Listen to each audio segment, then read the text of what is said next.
అంటే మిమ్మల్ని రేవంత్ రెడ్డి కోటీశ్వరాలు చేద్దామని చూస్తాను. అబ్బో ఆయన సూరత్ దేకో మూమెత్తుకో అన్నట్టుంది ఆయనది.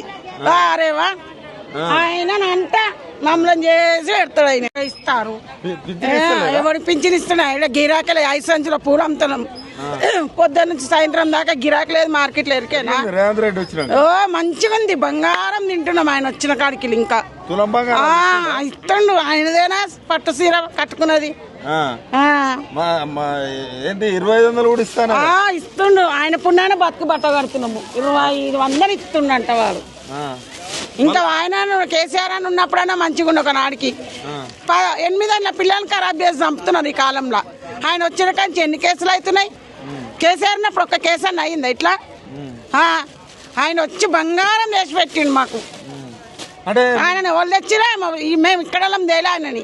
ఊరు ముండ కొడుకు ఊరు బాడుకోలు తెచ్చిరు ఆయన. అంటే మళ్ళీ మహిళలు ఓట్లయితే గెలుస్తా అంటాడు. మీరు ఓట్లు వేసే పరిస్థితి వేస్తాం.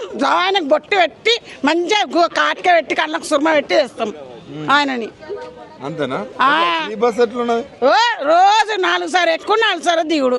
ఉచ్చా వస్తే పోతుంది ఆకిట్లకు. గిన్నె నా ఇల్లు. నేనేడా బస్సు ఎక్కువ పోతే నేనేడా దిగొస్తి. ఒక సమ్మక్క తీర్థం పోయేటప్పుడు ఒక్క రోజు ఎక్కిన.